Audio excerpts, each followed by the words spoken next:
It is every fan's dream to have a signed jersey by one of their favorite sports stars, just like this signed New York Yankees Game 1 jersey by Reggie Jackson, an American former professional baseball right fielder who played 21 seasons in Major League Baseball. This guest won his treasured piece at a local drawing simply by submitting his name. The jersey features all the authentic details expected, including the Jackson label, his iconic number 44, and notable wear that proves it was worn in an actual game. The good news is that all of the labels and all of the stitching are spot on for what it should be. All right. The Wilson tag confirms the size, and the inscription, 80, set 1, precisely dates it to 1980. However, this piece is not only a valuable collectible, but also a cherished piece of baseball history, and is worth. Today, an auction estimate for this jersey would be $8,000 to $12,000. Oh my gosh. That's amazing. This stunning emerald-cut diamond ring has a fascinating history, originally belonging to the guest's mother from her second marriage. The ring, affectionately called the Denny diamond, after the guest's stepfather, and was purchased around 1971 or 1972. The diamond, over 5 carats, is incredibly clear and white. The setting features a classic design with a 4-pronged platinum setting and 2 tapered baguettes on the sides. Its current value is estimated to be between $80,000 to $120,000 at auction. Oh, great. Well, that's that's nice. The Civil War sword belonged to Morgan Lewis Smith, the guest's great-great-grandfather, who raised the 8th Missouri Regiment, eventually became its colonel. Morgan Lewis Smith served under Grant and Sherman, was wounded at Chickasaw Bluffs, and played a role in the Battle of Atlanta. After the war, he was given this statue hilt presentation sword by the citizens of Vicksburg for his efforts in restoring peace to the city. The sword comes with a rare walnut case, originally holding his sword belt, epaulets, and sash. Despite market fluctuations, his historical and aesthetic value places it between $40,000 and $50,000. Wow. That's amazing. Thank you so much. We see a classic, elegant pocket watch on a chain with a minimalist design. The guest's husband inherited this Patek Philippe watch as an heirloom. That would have been probably in the 1950s, maybe. My husband has had it for about 25 years. This pocket watch was made in the 1930s by the Patek Philippe Company, a Swiss family-owned luxury watch and clock manufacturer. We can see the pristine enamels designed around the watch. The watch and its chain are made with platinum, known for its durability and lustrous finish. Unlike many from the same period, this watch has 3 signatures providing provenance. The movement is signed with a second signature, and the dial is signed. Small second subdial at the 6 o'clock position can be seen marked with its own set of numbers and fine detailing, along with vintage-looking traditional spade hands with bold markers for clear readability. Looking closely at the chain, we see missing pieces of diamond, which affects its value. Reflecting on its timeless elegance and good condition, this Patek Philippe pocket watch would fetch Between $5,500 and $6,500 for the watch alone. Wow. at auction. This classic chain, enhancing the overall vintage appeal of the pocket watch, could sell for The chain alone probably would bring $1,000 to $1,200, and it would increase as you put the diamonds back in. The guest came with the How Man Learned to Fly illustrations. She inherited them from her father, as he was an art professor in college and he loved painting. They were used for a magazine called How Man Learned to Fly. These were used in the publications. There are 24 illustrations and also came along with a bunch of photographs as well. People flying in a bus with steam-driven engine here is the Flying Man. It's man's first attempt to fly. An 1896 tragedy of someone flying a glider, and he's hanging by fingertips from a building. The last one here is the first parachute jump. These are almost 100 years old. This is just high-quality art. 24 pieces were appraised at $8,000 to $12,000 range. Wonderful. Oh, that's great. This guest's uncle rescued this antique from the trash of an old pharmacy in Louisiana. I have an old pharmacy. It was in the attic for a long time, and when they cleaned it out, they threw it to the trash. My uncle was driving by, saw the trash, and saw a couple of antiques, and when he dug through it, he found this. We are presented with a political poster from 1937 featuring images of important political figures of the time. The poster was created by supporters of U.S. Senator Huey Pierce Long Jr., to carry on his legacy after his assassination in 1935. The center of the poster depicts the Baton Rouge state capitol, monumental to Lang's legacy and, unfortunately, where he was assassinated. This piece holds great significance to the people of Louisiana and, if put at auction, would sell for. At auction, this piece would fetch between $3,000 and $4,000. Really? Awesome. This landscape painting explores the beauty of nature. The painting was purchased by a guest at a family auction. I lived in Switzerland for a short time, and it reminded me of my time there, and I had the perfect spot for it in my center hall of my home. And the spectacular painting was done by Edgar Payne. Payne is an American painter well known for his Western landscape paintings. Edgar Payne was born in 1883 and died in 1947. California artist, and he was a leading member of the California Impressionist artists at the early 20th century. We can discern the marker's signature at the bottom left corner of the piece. Depicted in the painting is the majestic Sierra Nevada mountain, painted with oil on masonite, featuring a lake with detailed reflection. Another interesting feature of the painting is its well-preserved frame. This painting is a wonderful depiction of nature in a pristine condition, placing its value at auction would be worth somewhere between $10,000 and $20,000. Ooh, nice. Imagine stumbling upon a real gem, an Elvis standee, while helping friends renovate a house. That's exactly what happened to our guest, who proudly donned an Elvis t-shirt for the occasion, showcasing their love for the king of rock and roll. As they shared their excitement, they revealed how this standee was a promotional masterpiece for Elvis's very first movie, Love Me Tender. Back then, these standees were like gold dust, especially with fans screaming their hearts out in theaters. Despite some wear and tear, only a few survived the frenzy, making this find truly special. Most importantly, it's estimated to fetch a cool $10,000 to $15,000 on auction. Oh my God. So are you going to keep it by your bed still? Oh, absolutely. You're kidding. No. The guest brought Shomi Katsu Yoshi mixed metal group to the show, narrating how she loves Art Nouveau things.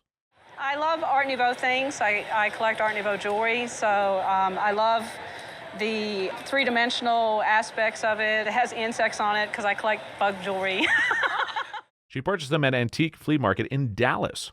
The set of the artworks cost $2,000. They were made during the Meiji period. Shomi Katsu Yoshi was the swordsmith artist that made them. At a point, the artist moved from making sword furniture to large vases.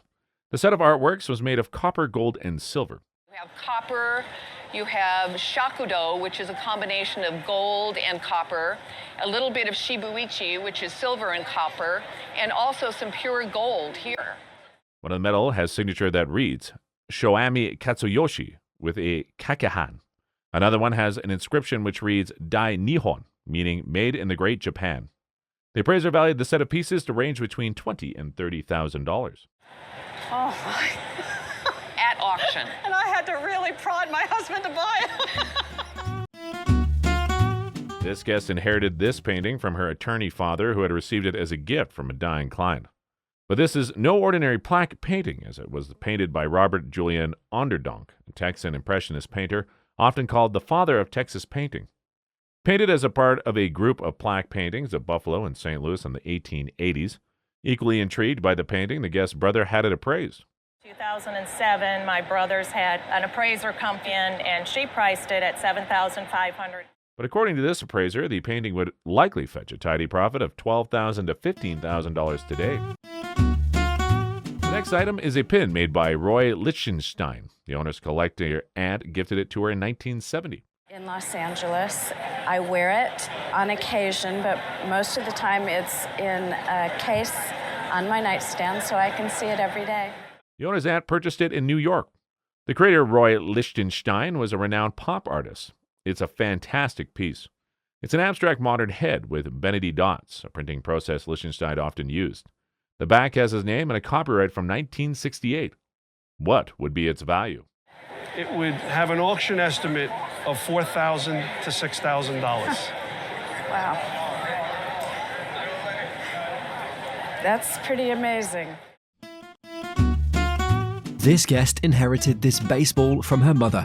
My mother was a private duty nurse at Emory University Hospital in 1961, and she was Ty Cobb's private duty nurse. Who was the private duty nurse to the famous American baseball player Tyrus Raymond Cobb.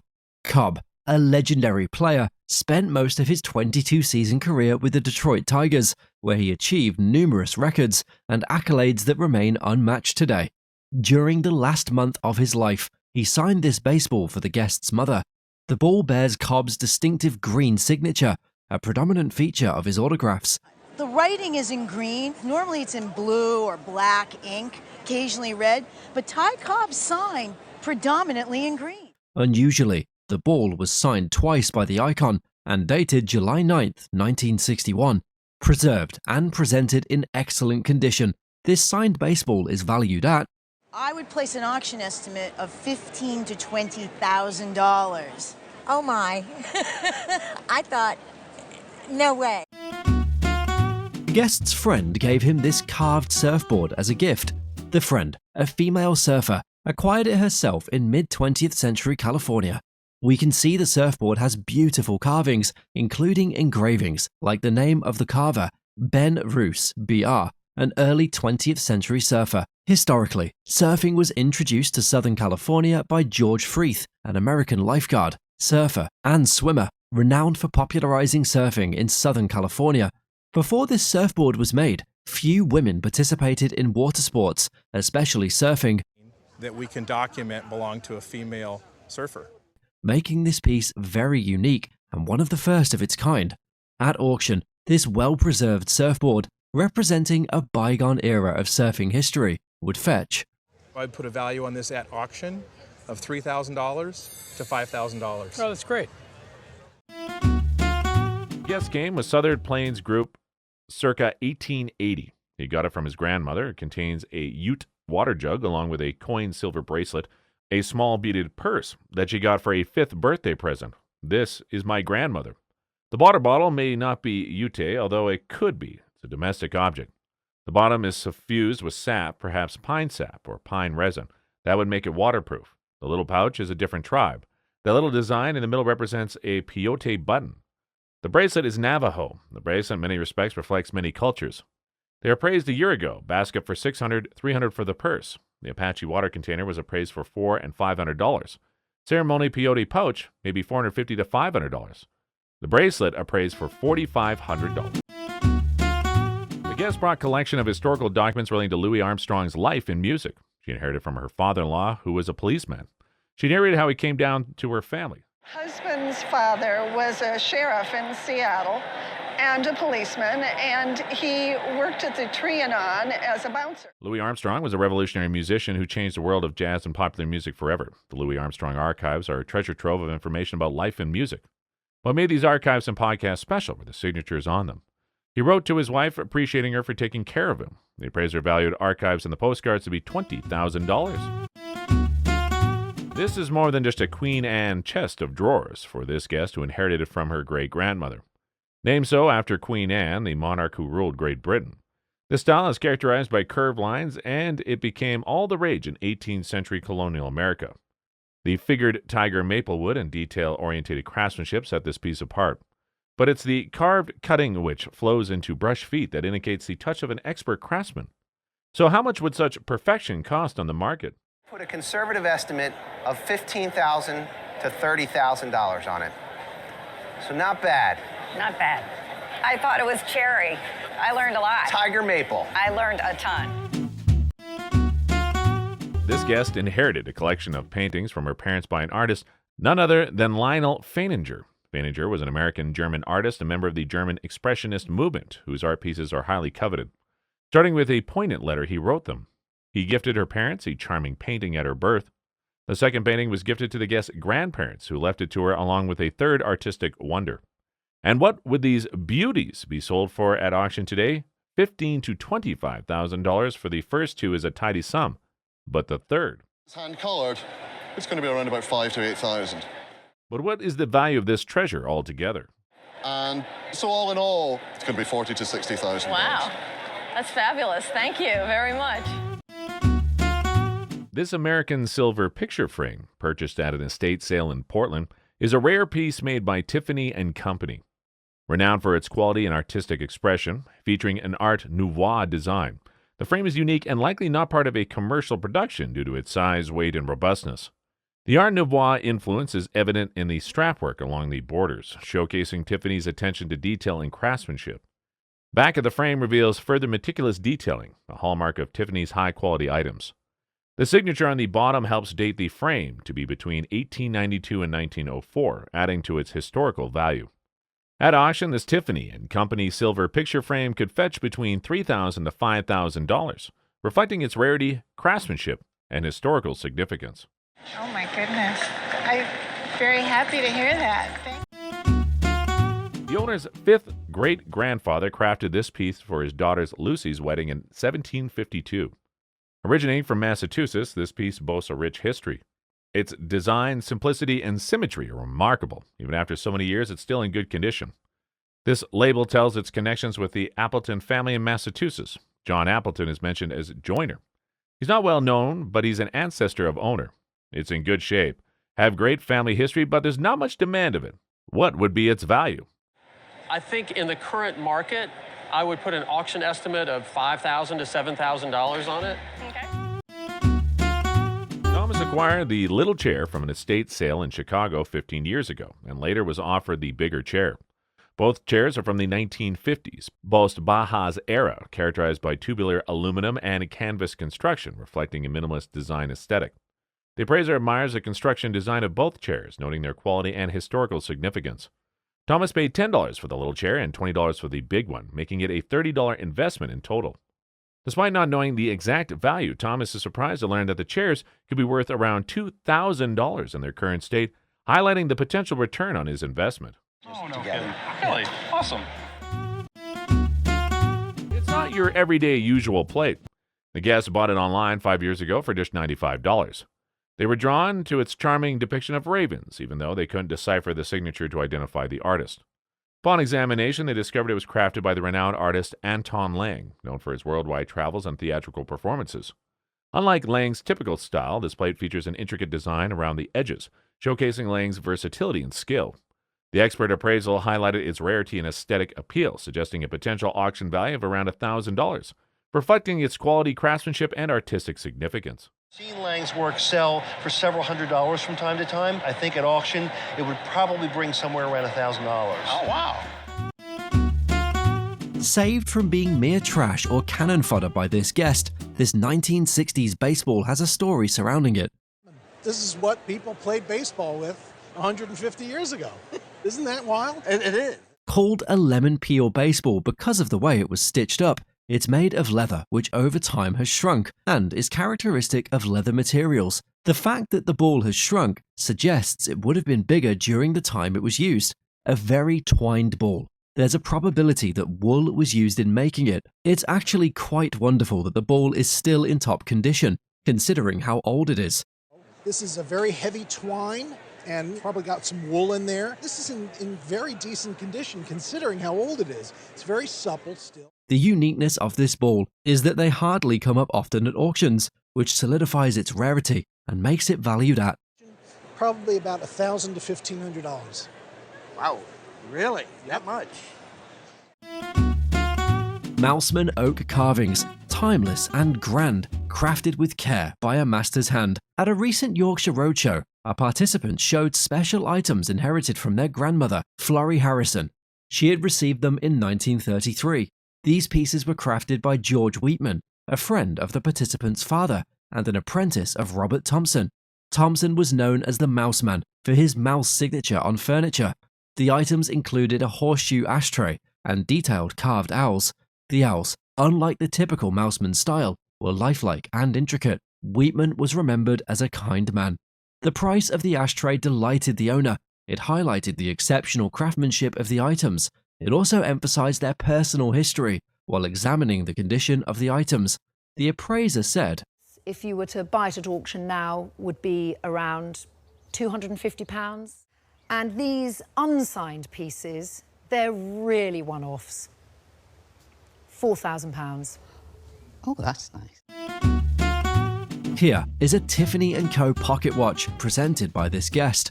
This piece is also known as a fob, and it's set with beautiful stones that are referred to as dermatoid garnets, which are worth more than emeralds and are very rare. These were mined in Russia in the late 1800s to early 1900s, and they were very prevalent in antique jewelry, and it's a beautiful pave workmanship that we have here. It's accented with diamonds on the top, and you can see the little scroll work on the top, which has this electric lime green color. Interestingly, this pocket watch was made in 1890, and it's set in 18-karat gold. Despite its age, this beautiful watch is in excellent condition and would retail for. Today at auction, I would estimate this piece at $10,000 to $15,000. Wow! Hey, Anne, we're going to Italy. Passed down to this guest by her mother-in-law, this piece is called a Cinnabar lacquer box. Well, from an earlier period of time, wonderful gifts were also presented in very attractive containers. Okay. Upon a closer look, you can see small figures that are accompanied by very placid animals. Also, it depicts a spotted deer, which is a very auspicious animal in Chinese mythology. There are also pairs of cranes, which are known for longevity. Further up the landscape are other deer and immortal figures known as heavenly beings. And we see that there is this beautiful kind of landscape that takes place with this pavilion and distant mountains, and it's meant to be an idealized vision of the perfect world. Additionally, there are blossoming flowers around the edge, which incorporate peony and lotus, which are all happy signs. Together, these figures showcase the harmony of nature and man, and a perfect example of Chinese cultural heritage, and, at auction, would sell for.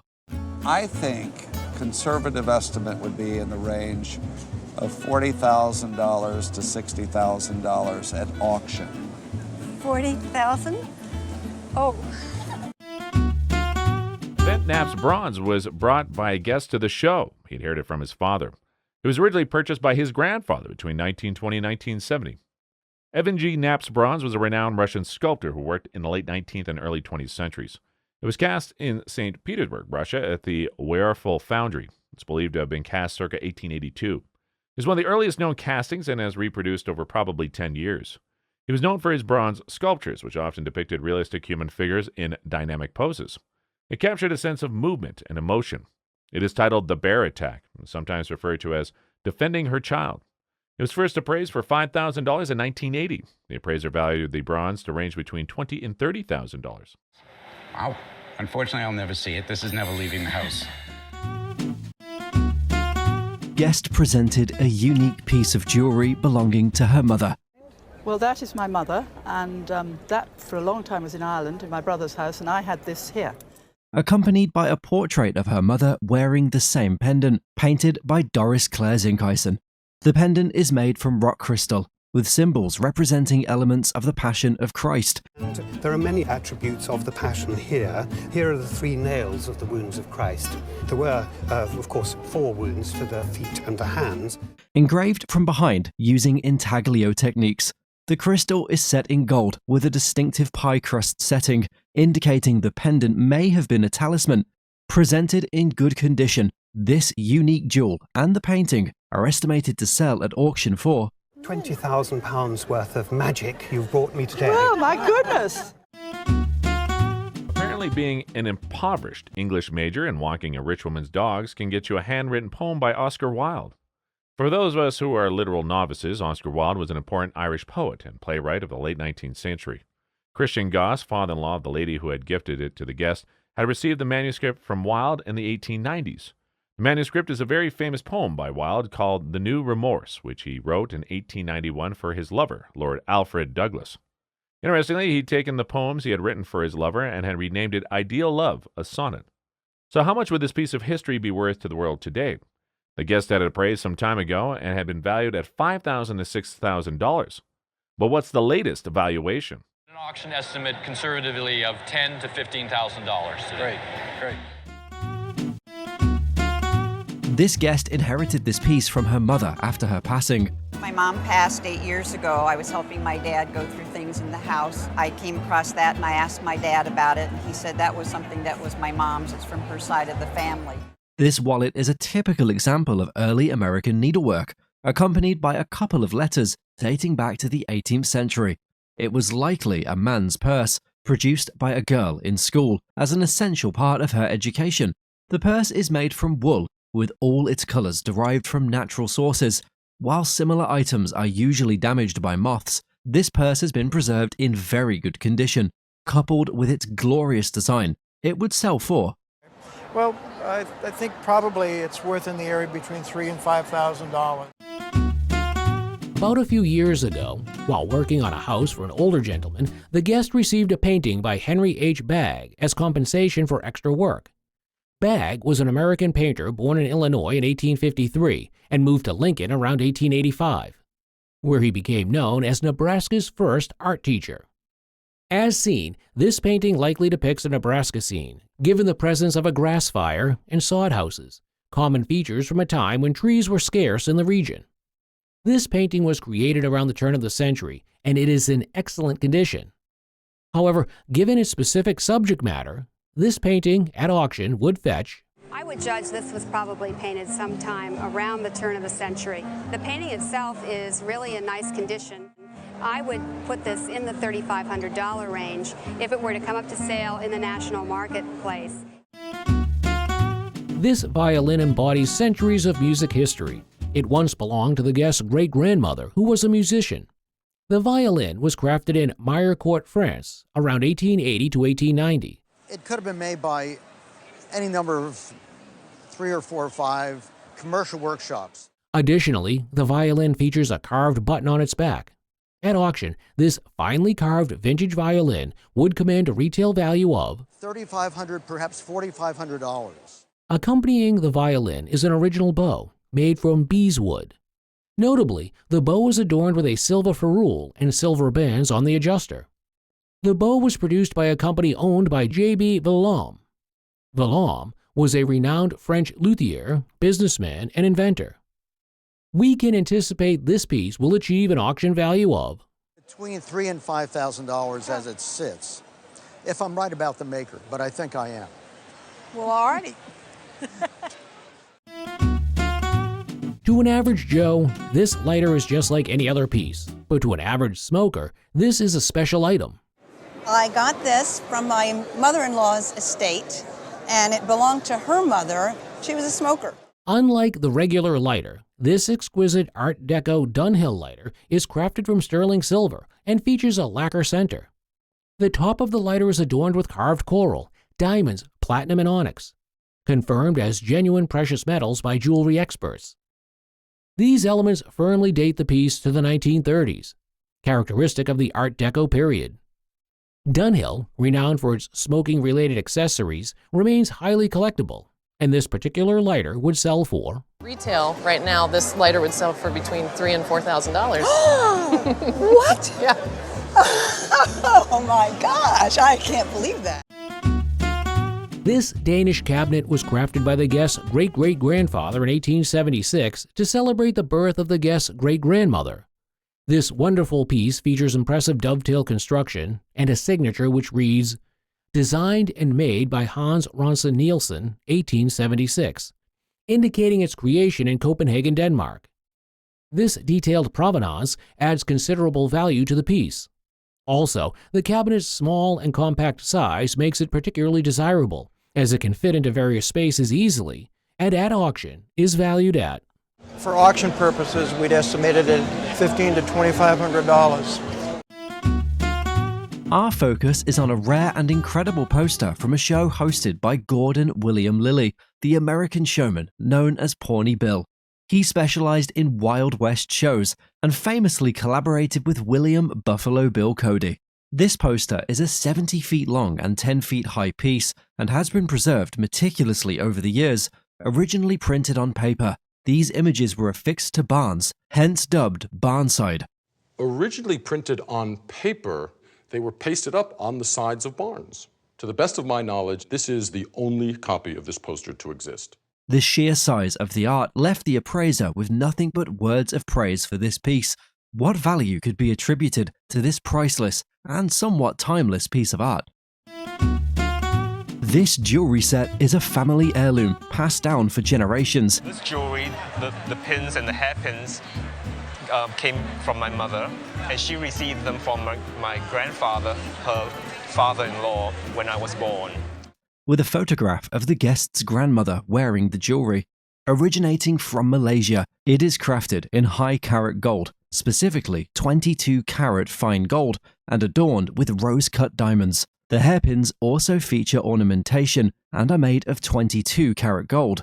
The jewelry set contains a total of 20 carats of rose-cut diamonds, likely dating back to 19th century Malaysia. The high quality of this set puts its estimated value at We put a value on this somewhere around $15,000 to $20,000. Wow, my goodness. Yeah, that's amazing. Aspens are often seen as symbols of connection and resilience, which is depicted in this vibrant oil painting. It used to belong to the guest's mother before it was passed down to her. It was my mother's, and she loved the painting. I was always scared of it. It's scary looking for it. The painting was done in 1947, and we can discern the artist's signature, Loren Mosley. Mosley was an artist of the American Southwest. In 1938, Loren Mosley became one of the founders of the University of Texas Fine Art Department. Furthermore, the painting's medium is oil on canvas board and is titled Aspens on the back. Just as the title suggests, the painting depicts colourful aspen trees and is perfectly preserved. At auction, this work of art by Mosley in its current condition would be worth To sell at auction anywhere between $30,000 and $50,000. No, really? The guest was 12 years old when he attended his first Jimi Hendrix concert. I was 12 years old. It was in 1970 in Stockholm, Sweden. I was staying at my friend's house who was 13, and his older brother said, "Would you like to go see Jimi Hendrix?" And has a remarkable collection to show for it. The collection includes an original guitar pick given to the guest by the Rock and Roll Hall of Fame guitarist Jimi Hendrix, a pouch bought after the concert, a broken drumstick from English drummer Mitch Mitchell, and a photograph acquired through an acquaintance. And he asked me if I had any pictures of the show. And I explained to him I didn't, but I'd always been looking for a picture of a 12-year-old and a 13-year-old looking up at Jimi Hendrix. The provenance and story behind this collection add immense value. All items are framed and in mint condition, which an auction value estimated at. I think putting it all together with the combination of your provenance and your story turns this more into a $3,000 to $5,000 item at auction. This guest's father-in-law was a photographer who traded his services for these pieces. And my father-in-law photographed some work for Claire Falkenstein, who's this artist, and took these pieces in trade for the work he did for her.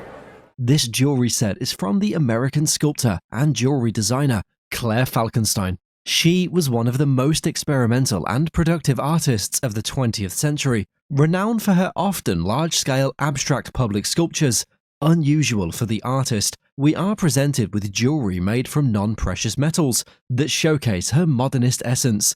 She didn't use precious metals. What we have here, we have some brass wire, and it looks like a gentleman.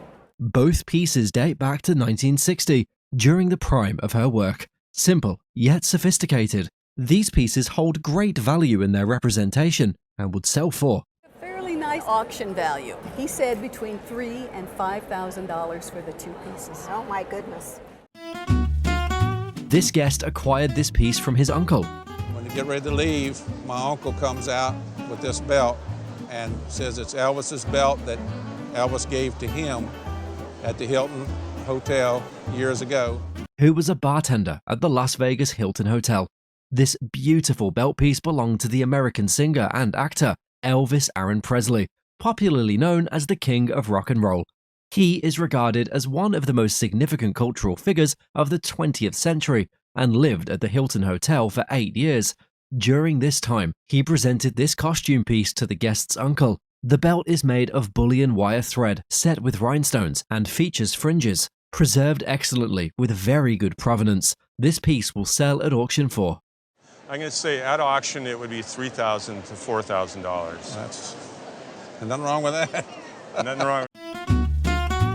This piece represents the craftsmanship of a talented generation of ironworkers.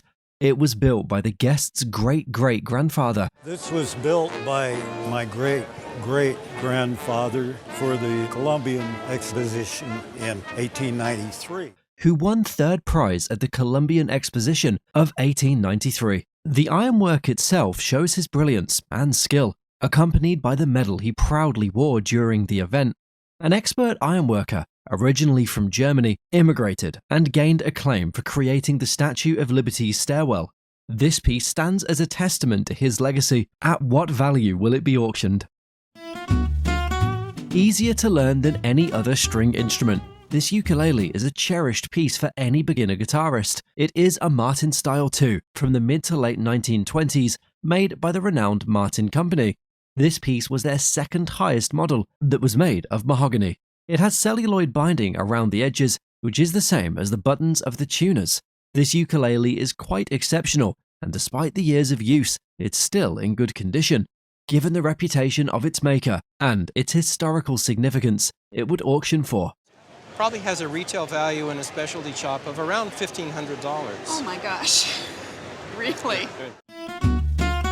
Hidden treasure. This elegant cabinet has a surprising past. Originally owned by the French consulate in Boston, they couldn't take it during World War II. Luckily, the guest's mother found this gem at a consignment shop, crafted by renowned Parisian furniture maker Paul Sormany in 1890. The Sormany name and address are signed right on the piece. You'll notice that there are these wonderful bronze panels around the whole piece, and that the back looks very similar to the front. This isn't just any cabinet, it's a vitrine de milieu, designed to showcase treasures. It features bronze galleries on top and bottom. Inspired by Louis XVI style, it boasts classic details like straight legs and leafy accents. This vitrine at auction could fetch $12,000 to $18,000. Wow. The guest wants to insure it, and its insurance value is closer to Of an insurance value, say in the $25,000 range. I think we should. Yeah.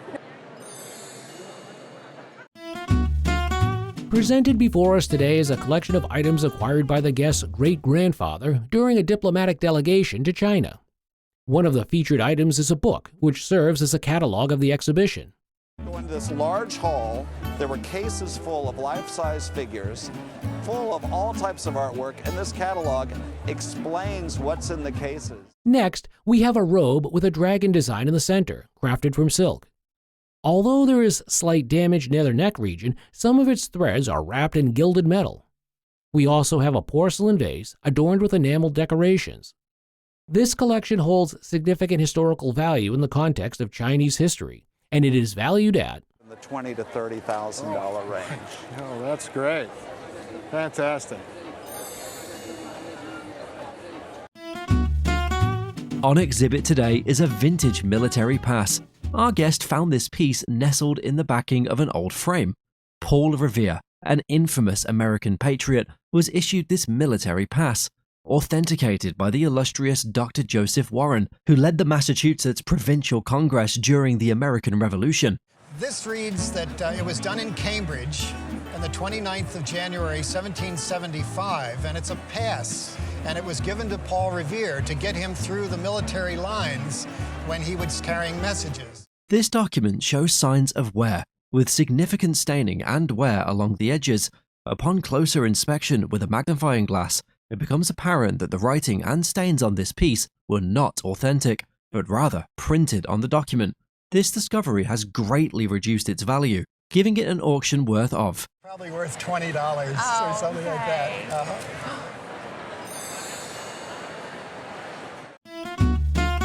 From West Africa, Nigeria, we are presented with a painting that represents the culture of the Oshogbo people. The guest's grandmother purchased it in Cleveland, Ohio, in 1981 from the artist himself, Joseph Olabode. There's a handwritten note by the artist which exemplifies the painting. These are fishermen fishing in a sacred river, and you're not supposed to fish there by some sacred law. And by doing so, by defying the sacred law, they have been blinded by the spirit of the river. This piece is a part of a major contemporary art movement in Africa, which gave artists the chance to come in and express themselves. What's interesting about this piece is how they did it. Okay. The artist bends over and he has a strand of the beads in his mouth and he feeds the beads down on the board. Really? Then they're glued down. Given its cultural and historical significance, this painting would sell for. I think you'd expect this to sell between $3,000 to $5,000. Okay. Which on your initial investment is $500 is pretty good. Yes. The guest presented a chest that was crafted by his great-grandfather in 1894.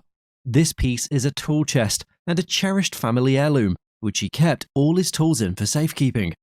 That's a picture of him, and he's holding a gun that he carved gun stocks as well. It features beautiful inlay that remains tight despite the years of use, which shows the artistry of its maker.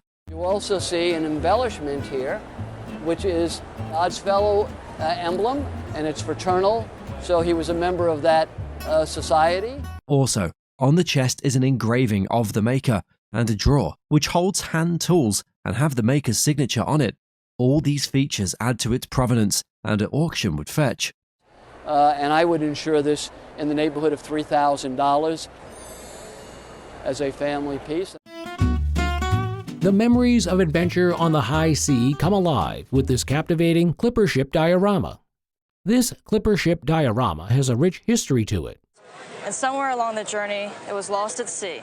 It is a document of the history of the merchant maritime in Baltimore, which is a phase of history that has passed. Baltimore had the fastest clipper ships that were afloat, and this piece is a beautiful object made from the remains of this boat. This is the best of American folk art because there's so many things that are pulling together here. However, it fits into the tradition of shadow box dioramas that were popular in the 19th century. Considering the strong family and social history connected to this piece, it's highly valued at Somewhere in the range of $10,000 to $15,000. That's great. It's great, and I'm so glad to have seen it. We see elegant and beautiful teacups inside a box. The guest bought this item at a store in the 1970s. It's a French porcelain coffee service made in the late 19th century. The box holding these cups is intricately designed with silk to cushion the cups. There are some information on the bottom of the pieces. Looking at the bottom of the cup, we see royal signatures, like those from the French Royal Porcelain Factory, but this one is not hand-painted, which is a mark of quality and authenticity. It's transfer printed. The designs on the porcelain cup are beautiful, but they seem rushed, which lowers their value. At auction, despite being inauthentic, this exquisite porcelain coffee service, inspired by nature, could still sell for. It's only worth about $800 to $1,000 now. Today, we are presented with a meticulously crafted Burwood bowl that resonates with centuries of tradition. The guest inherited this piece from his mother-in-law. On the bottom of the bowl is a label indicating it was carved from a butternut tree. This item dates back to the 1830s and was made by Native Americans. Adorning either side of this bowl are two bumps known as effigies. Because it doesn't split, and so it makes it very adaptable for scooping out and shaping. Embodying the traditional craftsmanship of Native Americans, this piece would easily command a significant value. So that makes it unusually large for this kind of a piece. The guest also showcased a mush paddle and spoon. These two items, if auctioned, would fetch a considerable value. The value might have been around $15,000 10 years ago, but in today's market, it's probably worth, at auction, between $40,000 and $60,000. Whoa! Exhibited here is a magnificent powder horn of great beauty. Our guest and her husband inherited this exquisite piece as a legacy from her grandfather-in-law. The origins of this beautifully carved horn can be traced back to the 18th century. Carved onto this remarkable piece are ornate details, which demonstrate the craftsman's excellent skill and attention to detail. A carefully engraved phrase on the surface offers a glimpse into the history of this piece. It says right here, Captain Nathaniel Comstock, his horn, powder with my brother Ball, hero-like doth conquer all. In addition to the saying, the surface also boasts fascinating depictions. Is this mermaid right here. You can see her tail, and she's got a heart right here. And in one hand she has a bottle, and in the other hand she has a wine glass. This unique piece has been meticulously well preserved and maintained. It is in superb condition, which would give it an estimated value of, I would say conservatively, it would be worth $6,000 to $8,000. That's quite overwhelming. Unfold a piece of history. This tiny map from 1846 packs a big punch. Made on special paper, these 19th century folding maps were as useful as they were delicate. Is if you fold these and unfold these a lot of times, they're going to tear, so the survival rate on these is quite low. This beauty by S. Augustus Mitchell shows the Western US before the Oregon Treaty. This map captures a turning point in American history. This was the year that the Oregon Treaty was signed between the United States and Great Britain to determine the boundary between American holdings and British holdings. It even hints at the upcoming Mexican War with a massive Texas. Rare and fascinating, this map is a collector's dream. In amazing condition, it boasts vibrant original colors. Folds are common, but this one is in great shape. A family heirloom. This map belonged to an Oregon lover. At auction, it could fetch easily. This generally sells for about $12,500. Wow. This exquisite English marquetry table, an heirloom dating back to around the mid-1800s, boasts a fascinating blend of British heritage and Indian craftsmanship. It's been in my family since about 1958. My father actually bought it in England at auction. The table's decorative top showcase intricate inlays of butterflies and dragonflies, bordered by a stunning array of woods, including maple, rosewood, ebony, mahogany, and satinwood. The marquetry, likely machine-made, adds a whimsical touch that suggests a dating as late as the 1880s. This versatile tilt-top table could serve various purposes, from a breakfast or dining table to a games table or a centerpiece. Well preserved and in good condition, this piece would auction for today's auction market, I would probably estimate it somewhere in the $7,000 to $9,000 range. Great, wonderful. That's great news.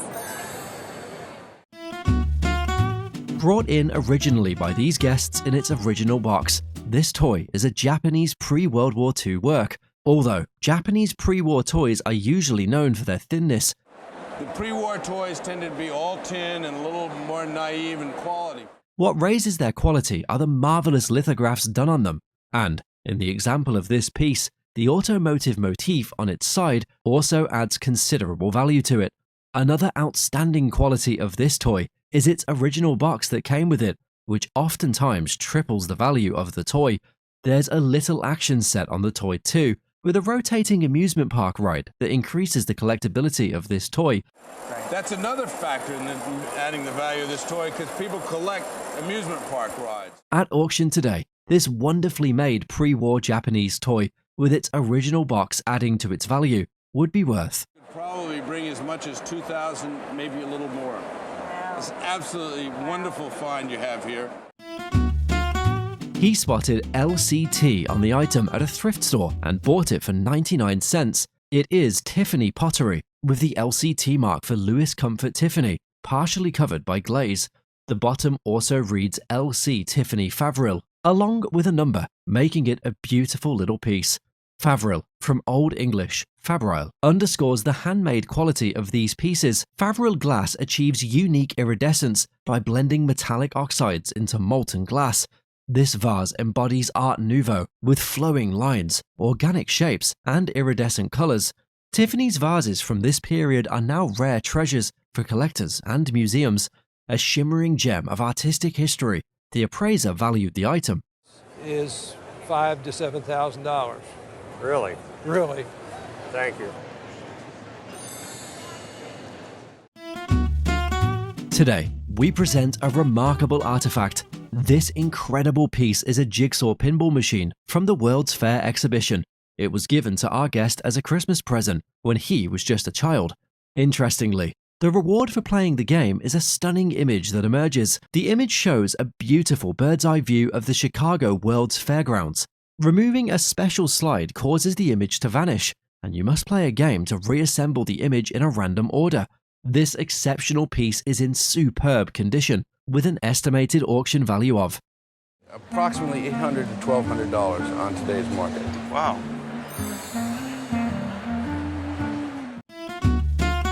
This tin sign is a relic from the time when advertising was more about art than algorithms. The guest discovered this piece in an old ramshackle house a few years ago. And for some reason, it appealed to me. I just went in to see what might be sitting there. Moreover, this sign is one of the earliest and rarest Coca-Cola signs ever produced. It is a pressed tin and lithographed sign. Visible on the piece are bullet holes and stab marks. Among collectors, this old tin sign is highly collectible. Despite the damage, its value is hardly affected and is estimated to be worth. I would not be afraid to give you an auction estimate of $5,000 to $7,000. Oh my goodness. Rockwood pottery vase from Cincinnati, Ohio, belonged to her history-loving grandfather in Salt Lake City. The 1901 Rockwood Big Bow vase, designed by Grace Young, is a notable piece of American art pottery. The vase bears the Rockwood mark, with 1 for 1901, and the inspiration for Big Bow Kiowa. The vase features the artist's signature and is marked with an X. As a second, due to the minor flaws, Rockwood pottery in Cincinnati, renowned for quality ceramics in the arts and crafts movement, crafted from select clay with optimal properties. Renowned glazes enrich the vase's elegant form and intricate big bow motif with vibrant colors. With careful scrutiny and admiration, the appraiser valued the item Would be between $6,000 and $9,000.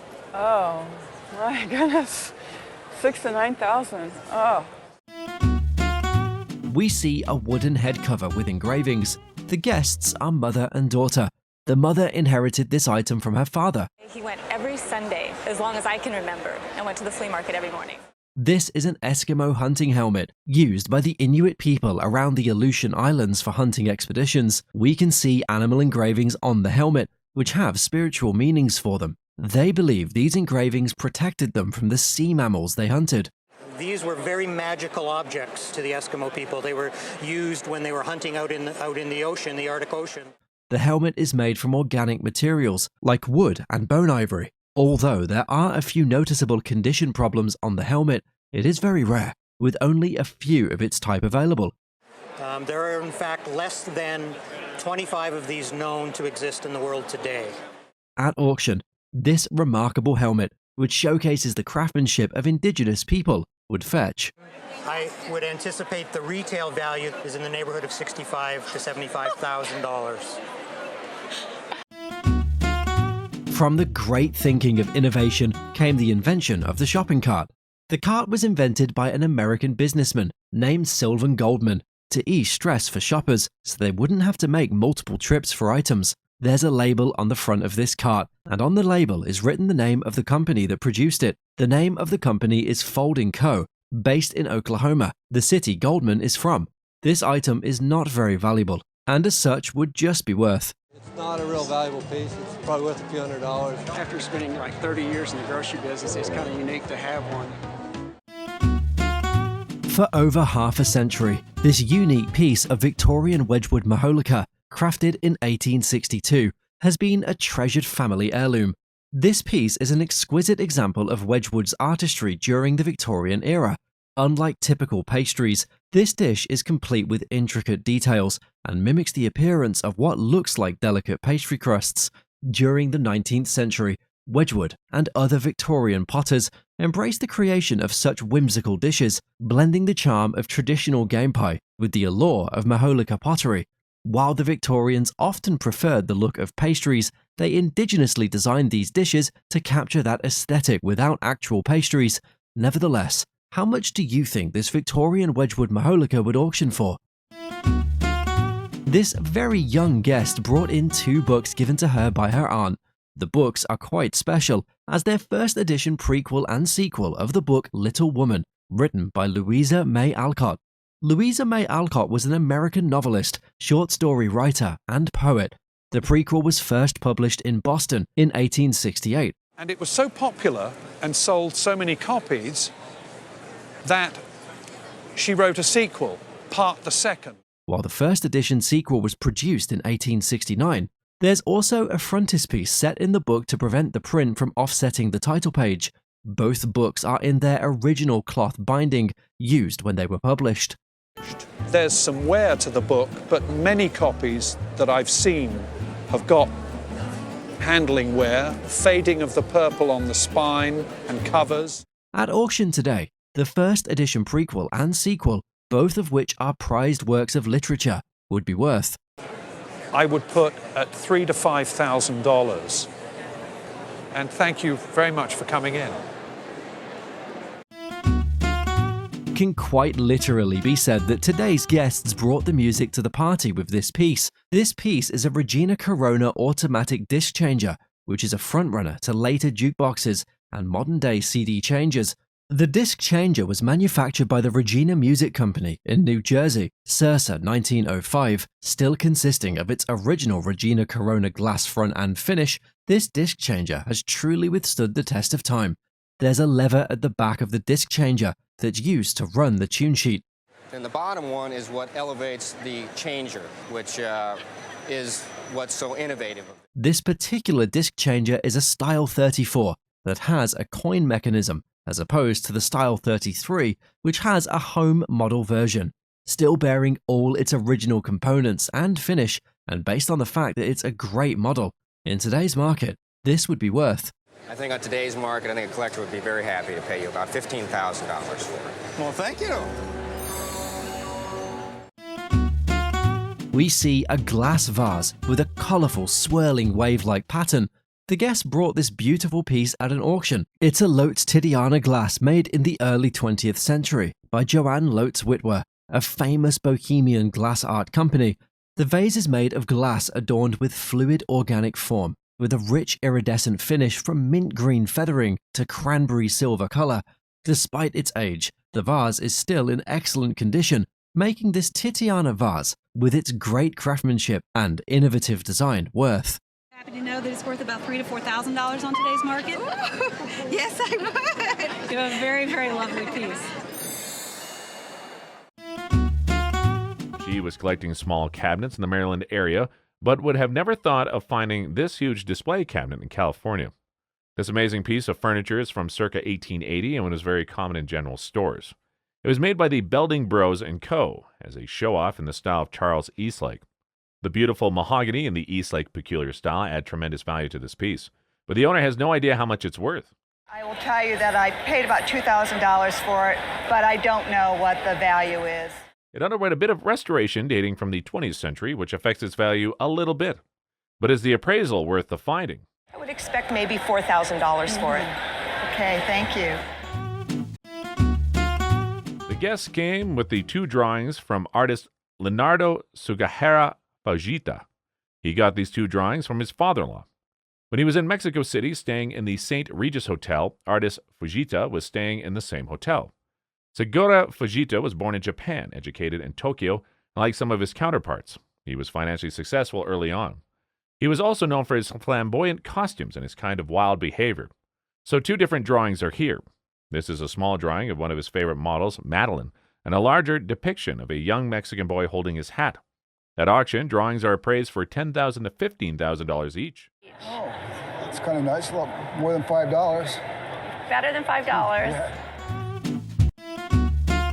This is a music box that belonged to the guest's mother, who worked for a family on a farm in Lawrence, Kansas, and played it on the weekends. This is a Regina music box made by the Regina Company in Rahway, New Jersey. It has its original gallery, mahogany finish, and art glass front, and stands on cabriole legs.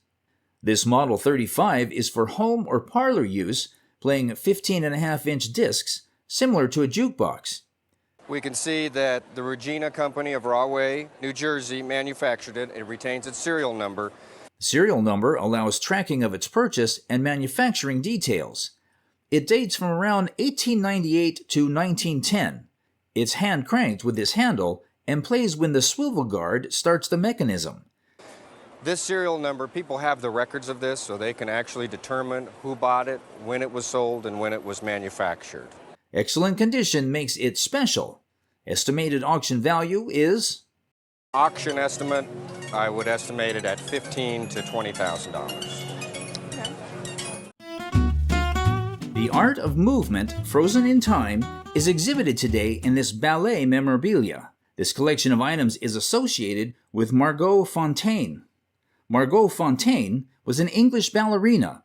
Well, I certainly love the picture. And for the audience, to those who don't know Dame Margo Fontaine, shame on them, but she was certainly the world's greatest ballerina. The ballerina was a close family friend of the guest, and these items were given by Fontaine to her mother, who was a very close friend. Contained in this memorabilia is a tutu design drawn by Fontaine. This drawing at auction would fetch a value of... I would put an estimate of $3,000 to $5,000 on the drawing. It's very rare, it's beautiful. Yeah. And a picture of the guest wearing a tutu sewn from the ballerina's design. Also showcased is a point shoe worn by Margo Fontaine. At auction, this shoe would be worth... I would put an estimate on this of $8,000 to $12,000. Really? Absolutely. We all hold different objects dear, and it's not so often that those things are collectibles. This collection of hair combs and hat pins, however, falls into such collectibles. Acquired by this guest from different antique stores, they're all from different years. The earliest of the items, a hat pin, is from the 1860s. And it's from the 1860s. It's the robin's egg blue beads, which were so popular. That was the most popular color at that time. The next item, a French piece, is well decorated and adorned. There's also a Japanese piece from the 1920s, probably used by a geisha girl. A hairpin made of gold is also part of this marvelous collection. And then these are hairpins from about 1920, and they are gold. You have rose gold and regular gold pins here. Although most of these items started going out of fashion in the 1920s due to women wearing their hair in a bob, at an antique store, they're still quite valuable and would be highly collectible. Collectively, these items from different eras, countries, and varying craftsmanship would be worth. Overall, your entire collection at an antique shop would sell for about $2,000. Oh my God. Hair combs.